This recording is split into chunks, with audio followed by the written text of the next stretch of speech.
Buenos días, mi nombre es Jennifer Santiago Hernández, estudiante de tercer semestre de Derecho Virtual de la Universidad del Área Andina, y el día de hoy les vengo a compartir unos conceptos básicos sobre qué es la hermenéutica jurídica, qué es la hermenéutica filosófica, en qué se diferencian, cuáles son los tipos de hermenéutica que existen, y les explicaré un poco de en qué consiste el círculo hermenéutico y en qué consiste el diálogo hermenéutico.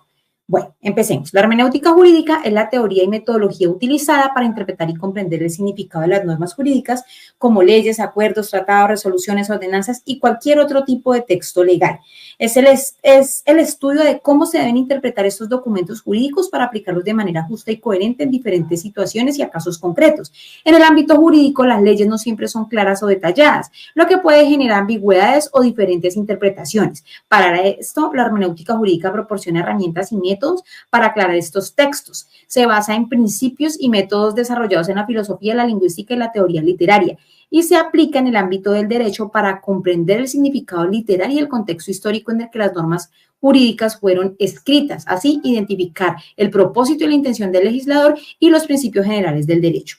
Por otro lado, tenemos la hermenéutica filosófica, que es una disciplina dentro de la filosofía que se centra en la interpretación y comprensión de textos y símbolos y experiencias humanas en general. Originalmente se desarrolló como una metodología para interpretar textos religiosos, legales y literarios. Sin embargo, con el tiempo, especialmente a partir de los trabajos de filósofos como Friedrich Schleiermacher, Wilhelm Dilthey, Martin Heidegger y Hans-Georg Gadamer, este concepto se expandió para abarcar la comprensión de la experiencia humana en su totalidad. Esta hermenéutica se basa en la idea de que la comprensión de un texto es un proceso activo y subjetivo que implica la interacción entre el lector y el texto. Este enfoque se centra en la interpretación y la comprensión del significado más que en la mera descripción o el análisis del texto. Reconoce que toda la interpretación está influenciada por la historia, el contexto cultural, las concepciones y las perspectivas del intérprete. Esto implica que la comprensión nunca es completamente objetiva, sino que es un proceso dinámico y circular, el llamado círculo hermenéutico, donde del todo y las partes de un texto o experiencia se comprenden en una relación mutua. Como muestra Gadamer en su obra Verdad y Método, donde argumenta que la comprensión es un fenómeno ontológico, es decir, parte fundamental de la existencia humana. Para él, comprender no es simplemente descifrar un significado objetivo, sino un diálogo continuo entre el intérprete del texto o el fenómeno que los va a transformar a ambos. Ahora vamos a hablar de las diferencias entre la hermenéutica jurídica y la hermenéutica filosófica, las cuales radican principalmente en su objetivo y alcance. La hermenéutica jurídica se centra en la interpretación de leyes y normas. Los jueces y los abogados la utilizan para determinar el significado de textos legales como la Constitución, leyes y otros en casos concretos, y buscan resolver ambigüedades en los textos legales, adaptando su interpretación a nuevas situaciones sin contradecir el espíritu de la ley. Está la hermenéutica filosófica, que se ocupa de la interpretación de textos en un sentido más amplio, especialmente textos filosóficos, literarios o religiosos. No se limita en un marco legal específico, sino que explora cómo los seres humanos entienden el lenguaje, la cultura y la experiencia. Se pregunta cómo el contexto, la historia y la subjetividad influyen en nuestra comprensión del mundo. Tenemos unos tipos de hermenéutica, entre ellos está la metódica, que se centra en la aplicación de métodos y técnicas para analizar e interpretar textos, busca objetividad y precisión en la interpretación. Está asociada al positivismo y a la idea de que siguiendo un método riguroso se puede llegar a una interpretación objetiva y correcta de un texto. Está la hermenéutica romántica, que surge en el contexto del romanticismo del siglo XIX, principalmente con autores como Friedrich Schleiermacher. Este enfoque sostiene que la interpretación debe ir más allá de las reglas formales y debe intentar captar el espíritu o la intención del autor. La hermenéutica histórica, que se basa en la idea de que para entender un texto correctamente es esencial conocer el entorno histórico y cultural en el que fue escrito, como lo dice Dilthey. Tenemos también la hermenéutica tradicional. Esta corriente se basa en la interpretación literaria y gramatical de las normas. Está la hermenéutica contemporánea. En contraste con la tradicional, esta corriente considera el contexto social, histórico y cultural en el que se escribe la norma. Y la hermenéutica crítica, que esta perspectiva cuestiona la neutralidad de la interpretación y reconoce que los intérpretes están influenciados por sus propias creencias y valores. Busca analizar las estructuras de poder y las implicaciones sociales de la interpretación legal. A continuación les hablaré algo del círculo hermenéutico.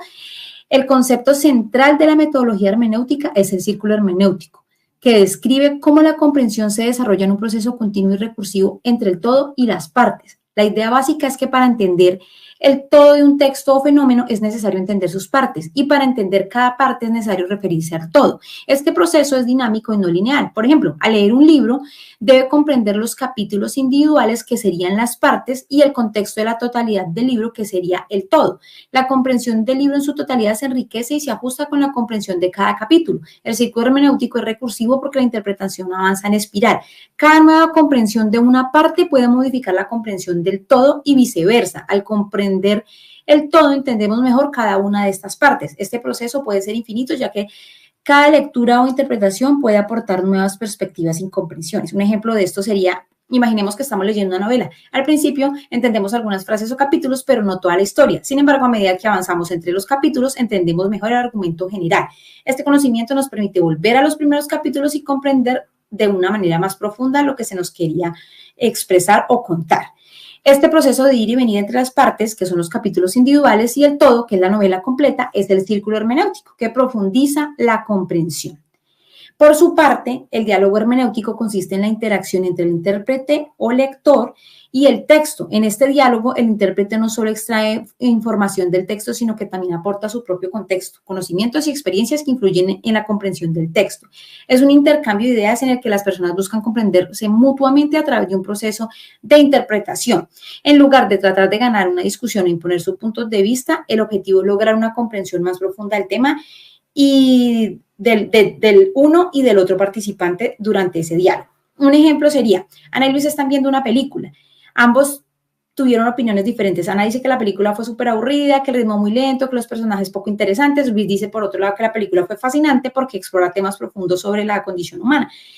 En lugar de discutir sobre quién tiene la razón, ambos entran en un diálogo hermenéutico. Luis le pregunta a Ana por qué piensa que los personajes son aburridos y Ana le da su perspectiva. Luis escucha atentamente y luego le comparte a Ana por qué él percibió algo diferente sobre estos mismos personajes, debido a su interés en los temas que la película aborda. Al final, aunque no van a cambiar completamente su opinión, ambos entienden mejor la perspectiva del otro y un significado más amplio de la película. Este intercambio es un ejemplo de un diálogo hermenéutico, un proceso que busca comprender no solo los puntos de vista, sino también los contextos que subyacen de esos mismos puntos de vista.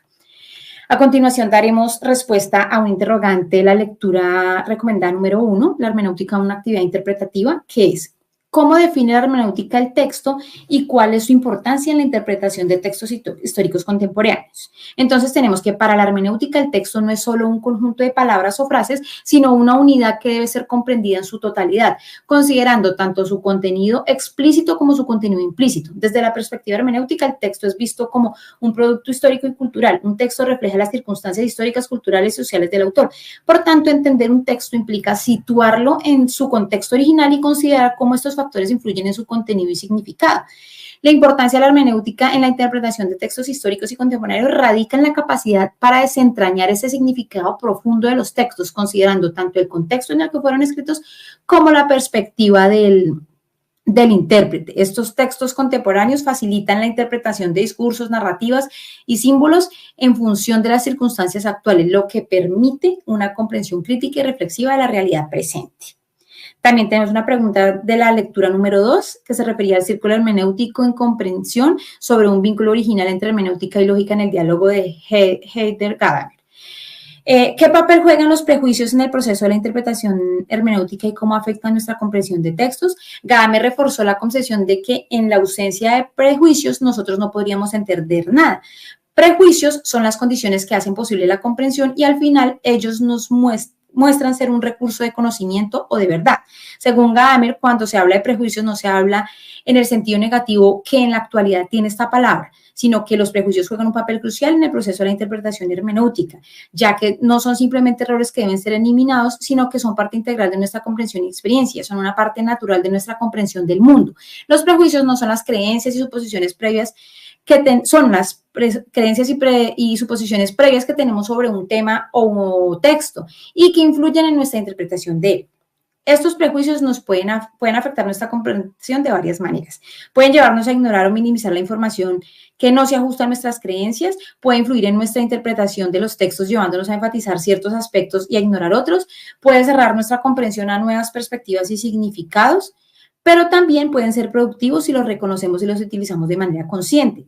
¿Por qué? Porque los prejuicios pueden proporcionar un punto de partida para la interpretación, permitiéndonos abordar el texto con una perspectiva inicial, facilitando así la comprensión, ya que pueden ayudarnos a comprender el texto más rápidamente, al permitirnos relacionar el texto con nuestras creencias y experiencias previas. La conciencia de nuestros prejuicios y el diálogo con el texto y con otras intérpretes son clave para superar los prejuicios y alcanzar una comprensión más profunda y abierta. Por otro lado, tenemos la lectura 3, que era el elemento de la interpretación gramatical. En esta, la pregunta escogida fue cuáles son las 3 dimensiones de la interpretación y cómo se interrelacionan para proporcionar una comprensión completa del texto.